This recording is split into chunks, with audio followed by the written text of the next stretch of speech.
Hi, I'm Jamie Cockle, Paediatric Clinical Educator for Medifab, and in this video we'll be exploring one of the most frequently asked questions for one of the newest special purpose car seats in our range, the Hero-XL. Due to the name, people often associate the Hero-XL with the Hero-NXT special purpose car seat, which has been offered for some time. And in this video we'll explore how these two options differ.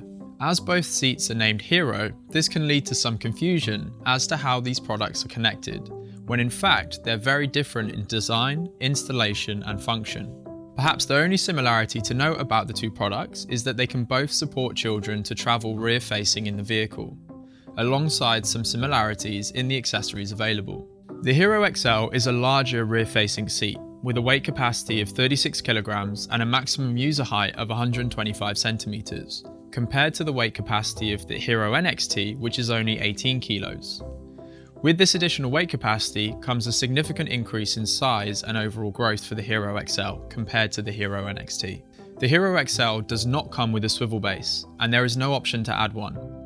In addition to this, it only supports rear-facing travel. This of course is different to the Hero-NXT, which comes as standard with a swivel base and can support both forward-facing and rear-facing travel.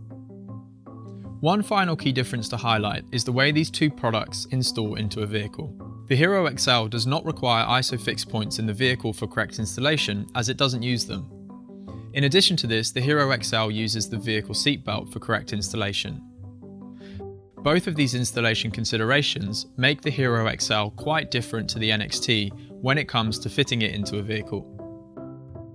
Hopefully this video has helped to address some of the key differences between these two transport solutions.